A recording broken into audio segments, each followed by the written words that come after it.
The Mysterious Neighbours. Part 2. I cried out. The sound seemed to bring Thom back to humanness. He shook his head.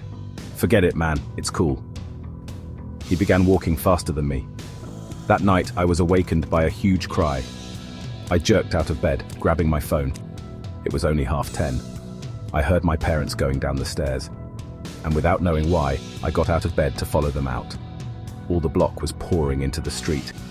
We gathered round, staring at Thom Mann and his family, fluttering 15 feet above the ground, their faces close to the burning bright lamps of the streetlight. The harsh light picked out their dark, butterfly-shaped wings, stretched out behind them, and at first I didn't even notice their faces, their mesmerized, bulging eyes staring into the light. Then I did, almost the same time as everyone else.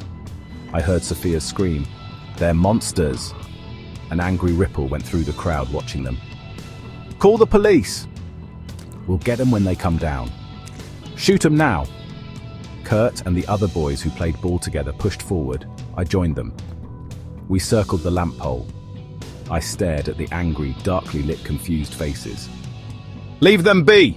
shouted Kurt. The crowd jostled up. Angry, twisted faces of our neighbors pushed into my face. I felt myself shoved, and I remembered every YouTube video I'd seen about people being killed in and by crowds. A punch landed on my cheek and my head snapped back. I didn't feel anything, but I lashed out and blood splattered on my knuckles. I felt it then. A louder cry went up. The crowd pulled back. The mans were fluttering down. They circled us, and then their wings, flapping madly, drifted into their house. Silence fell. Slowly, as if in a dream, the neighbors dispersed. I followed my mum and dad back home. In the morning, the mans were gone. We never saw or heard of them again.